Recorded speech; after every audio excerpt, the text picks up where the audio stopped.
kilo 27 izerekana niba koko niba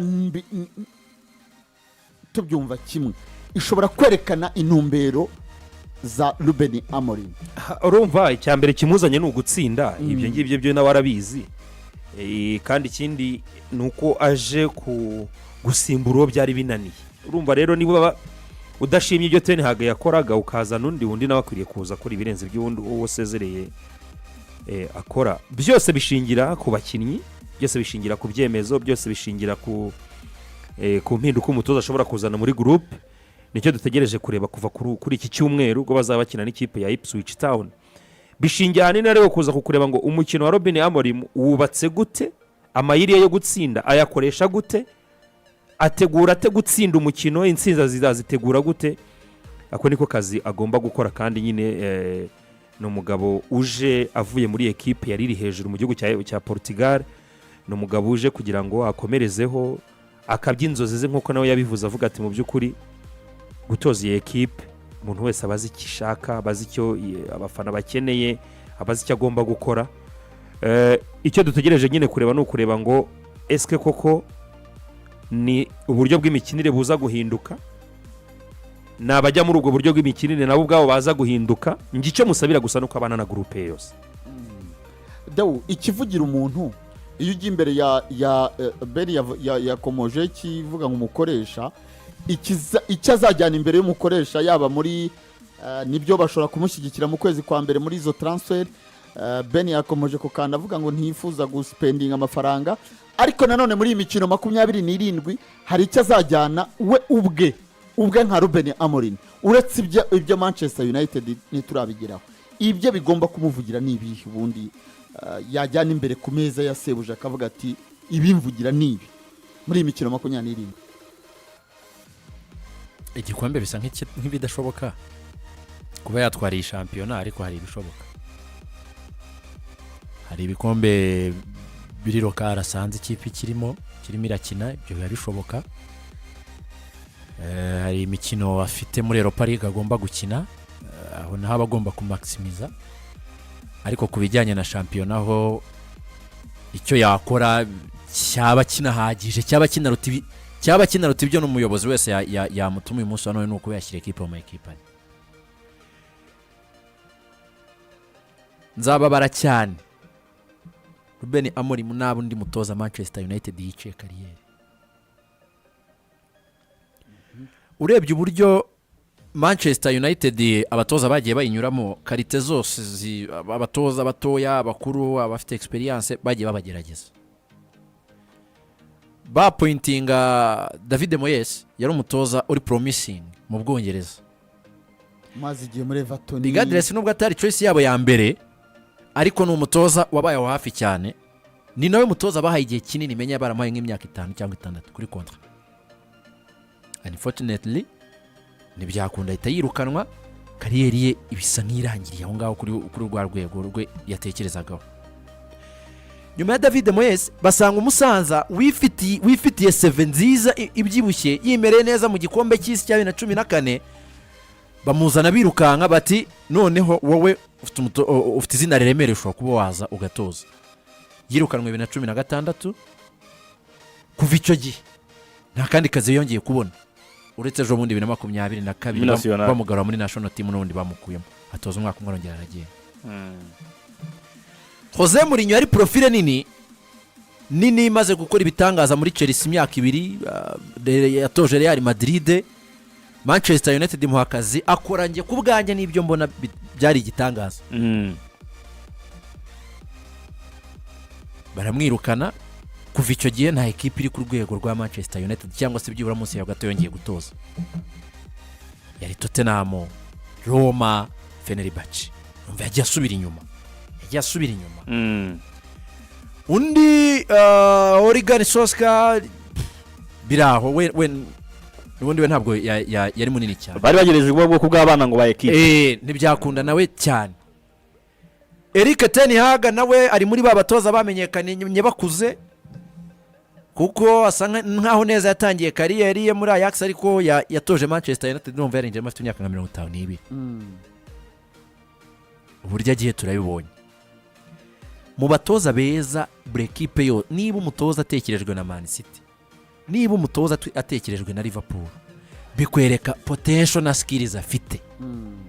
We icyo abarusha, icyo arusha abo bamubanjirije nuko byibura cya kintu buri munsi cyahoraga ari ikibazo muri Manchester United cy'inzego zituzuye, byibura noneho we zirahari.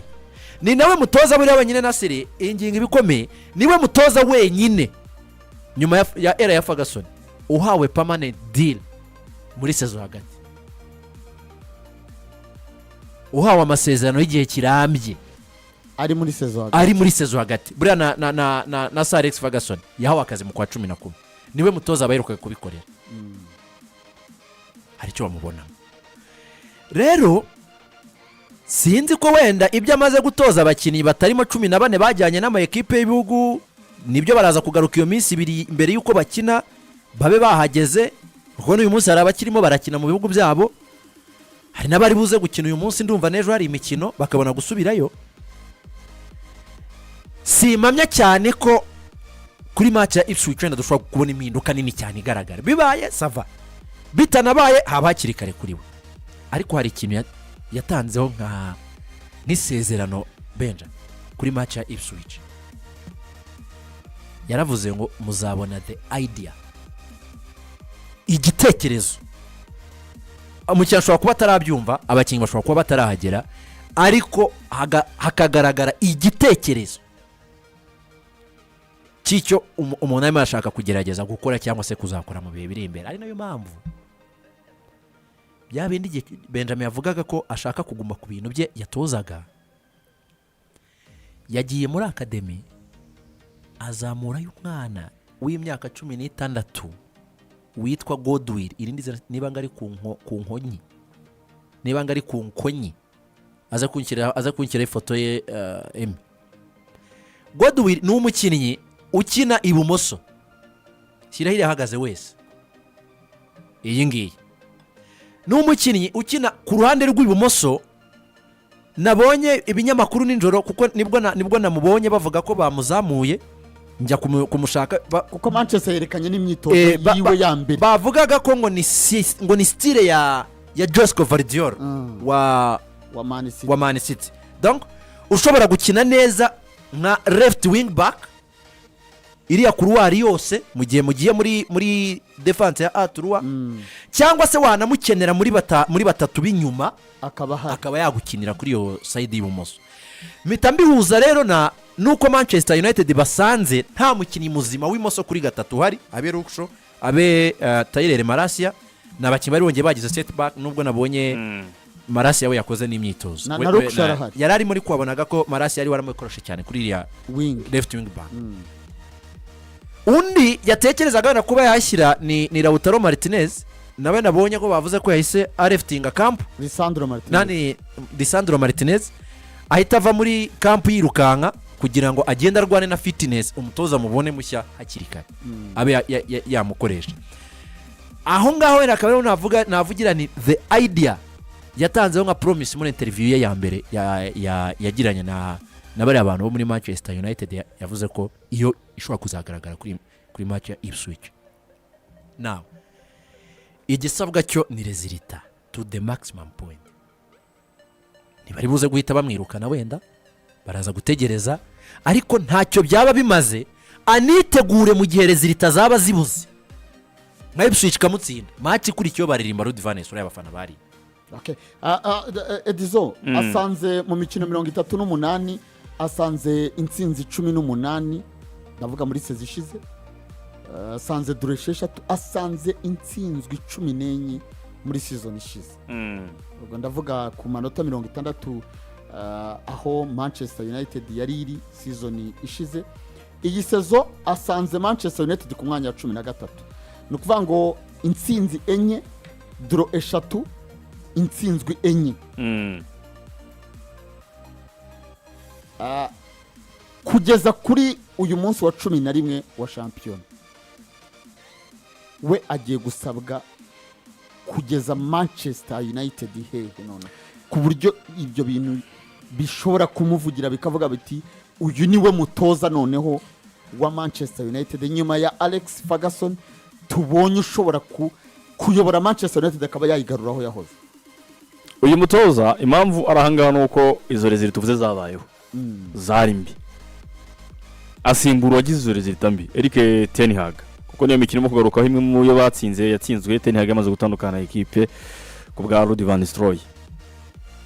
Uyu mugabo ngiye mubona nk'umunyamahirwe ku buryo budasanzwe, kuko yinjiye muri Manchester hari ya mikino yamufasha gushyira groupe mu mwuka mwiza. Bari bamaze iminsi kuko n'undi batsindaga no mikino kumwe na Ruben Van Nistelrooy, kuba yakomereza Ruben Van Nistelrooy yari amaze kugera, kuko urambwira arajya gusura ikipe ya Ipswich mu kibero cyose tugomba Ipswich mu bushyashya bwose bwa Ruben Amorim. Tunazi neza ko batoza bashyashya burya bajya kuba bakunda kugira icyo nakwita avantage yo guhabwa imbaraga z'abakinnyi zose bakazihabwa. Yani twita mu kwezi kwa buki hanga abakinnyi barabakora byo tubona ko Ruben Van Nistelrooy icyo agomba kuza gukora ni ukugumana uwo mwuka mwiza mu bakinnyi, bakabanza gatsinda no match Ipswich, barakurikiza mu mukino ku mugabane w'Uburayi bakira Bodo Glimt, nayo ni ikipe yoroshye, bahita barakira ikipe ya Everton. Reka mbigumye aho ngaho. Uzi inkuru zizavugwa cyangwa se ibizabigarukwaho mu gihe cyose iyi mikino uko ari 3 yayitsinda mbere yo gushyira n'ikipe Arsenal ayisuye Emirates. Ni no kuvuga ngo iyi mikino 3 aramutse ayitsinze amanota 3 muri shampiyona, ubu ngubu amanota 3 kwiyongera kuri Manchester United irabigiye kwisanga ifite amanota 21. Urumva byatangiye kwara ko yamaze n'iminsi muri mu gutsinda. Tuzatangiye kuranga imikino igera muri 4-5 United datsindwa. Tuzatangiye kwara iyo mibare. Ni kubanza gukina match na Arsenal n'umuntu udafana ayo makipe yombi yumva arimo icyo kureba gihari. Ariko izi match aramutse zitsinzwe Deus yarabikomojeho, abantu barongera gutekereza nubwo n'ubundi byagaragara ko ari byo mushaka gukora wenda bikaza guhinduka. Akazi ka Van Nistelrooy ni kabaka yarakambuye ku maherero rero gakwiriye, ariko nge ndemera ko akazi uko agasanze izo ntsinzi zose bagarutseho impamvu abonye akazi nuko nyine zabayeho. Ariko ndabona ahantu afatiye equipe icyo Ruben Van Nistelrooy yamaze gukora, ubwo bushake bw'abakinnyi tumaze iminsi tubona, hari n'abakinnyi batatangaga umusaruro mu ngo wabona mu buryo bw'imibare ngo batsinde igitego cyangwa atange iyo assist, ariko bakreate mu kibuga uburyo yakoze bikagaragara ko ubwo bushake mva mutima buhari. Icyo akwiye kuza gukora rero iyi mikino niyongera morale y'abakinnyi, kuko ndibaza ko naramuka agiye gukina n'ikipe Arsenal no mikino 3 yose ibiri ya shampiyona n'umwe ku mugabane w'Uburayi yarayitsinze, Arteta azahura n'akazi gakomeye cyane, kuko morale y'abakinnyi izaba iri hejuru. Uko agenda rekipira abakinnyi, icyo nakunze nuko nta rumwe yagisiza ashaka gutanga cyangwa se gushyira hari yavuga ngo wenda nasanze kipe ari ibintu menyereye gukina ngo reka mbikomeze. Kora bimwe mu byiza byawe dusanzwe tukuziho byanatunyuza ahangaha, bikuraho ngaho umuco uvana ngo muri Sporting Lisbon uhuzane kwa Manchester, nicyo cyatunyuza wihusigayo ngo utangire uduhereza impamvu ngo wenda ngo ngari uburyo ngo wenda abakinnyi batemenyereye. Agomba abona ibisubizo mu bakinnyi, agomba abona uburyo nyine mu bakinnyi hasanze, bibe kwitabaza aba reserve, bibe kwitabaza basanzwe bahari, kuko transformation mu bakinnyi n'ubundi gikorwa, kuko kwisanga ukinira ikipe nka Manchester United ni bimwe mu kimenyetso simusiga cy'uko uri umukinnyi ukomeye.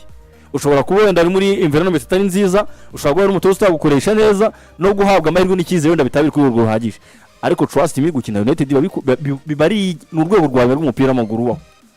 Iri makrebe tuvuga ngo umukino wakinyemo urwego rwawe mu mupira w'amaguru rukinyeho.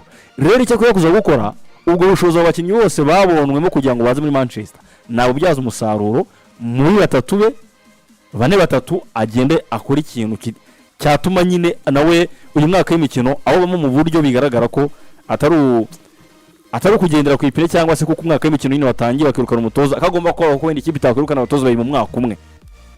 Ngenda abona ko fixtures zazuye umutoza Ruben Amorim imikino 3 ya mbere niyo kumushyira muri mood. Burya dushobora no kubyuba tuvuga ati atsinzwe na Arsenal yiteguye ku buryo buhagije, ariko wenda yamanota ashoboka bya bibazo yari afite twagira tubyumva. Iyo mikino 3 nyibutsa numve yari ni imikino ni Ipswich, Bodo Glimt na Everton, ibiri azayakira mu rugo. Reka tuvuge Premier League gusa, afite Ipswich, afite Everton, afite Arsenal. Baraka no ku mugane bari ntago wakirengiza ko United ntabwo itekeneye kuzavamo mu buryo busanzwe muri Europa League. Mbona ahantu bikomerera cyane ku ikipe nk'iyi nka Manchester United, ni mu rugo ni imbere mu gihugu. Impamvu kuri iyi mikino itatu reka tuvuge impamvu na bodo iri away meaningful na siri ni ukubera rezilita zabo bafite ni mbi muri Europa League nabwo bafite rezilita mbi rifo ko imikino isigaye rero ntibamaze babaseri bakayitsinda nabo bagomba kumaximiza rezilita zabo kugira ngo babone iyo time banganyije imikino ibiri babone iyo time batsinda umukino umwe ni ukuvuga ngo rero igihari Benjamin yageze kugikomozaho Manchester United abakinnyi babo ntabwo ari uko ari karite mbi ku buryo iyo mikino itatu mbere ya Arsenal batayitsinda kandi noneho hari n'ikindi kintu kimeze nk'umuco kiba muri Manchester United akenshi bigenda bifasha n'umutoza mushya winjiyemo abakinnyi bakora iyo bwabaga kubera ko amugani ntawe uba yizeye cyane umutoza uje araza gushyira nde mu mwanya bose baba bagomba gukora abo bakinnyi rero bahari nagira amahirwe akabagumana imvune ntizigira abo zimutwara akabagumana bafite ubushobozi byibura ko iyo mikino itatu bashobora kuba bayimutsindira noneho bakazajya muri ya match ya Everton ya Arsenal bari motive noneho bagira n'amahirwe bakabona result positive kuri match ya Arsenal iyo ngiye iba ari match igusunika ku zindi match nk'eshatu cyangwa se ebyiri ziba zikurikiyeho. Ruben Amorim yinjiye Manchester United yarangizanyije na Liverpool yarangizanyije na Chelsea sibyo kuko asigaje muri izi match 10 zigiye gukurikira harimo City na Arsenal afitemo City na asigaje Arsenal na Man City nizo asigaje so birasaba rero ko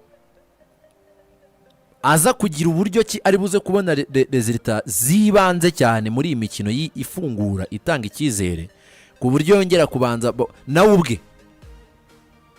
ubwe ku buryo abanza gusiba izina Ruud van Nistelrooy agatsinda iyi mikino itatu akabona resulta positive kuri Arsenal niyo atayitsinda akanganya nayo ubundi agakomeza aho ngaho akagenda icyo gihe nawe ubwe yabavuga ati hari icyizere cy'uko ndibuze gukomeza na cyane ko nge ntekereza ko abakinnyi bafite ubushobozi bwo kuba babona izi resulta izishoboka zose akazibonaho ibitego mu buryo bushoboka none akavuga ati ahangaha naho guhera ni fondasiyo ngiye gukomeza reka dutumikira abadutumye noneho tugaruke turebe ese Manchester United yaba ikeneye umusaruro ki muri Ruben Amorim muri iyi mikino isigaye noneho kuri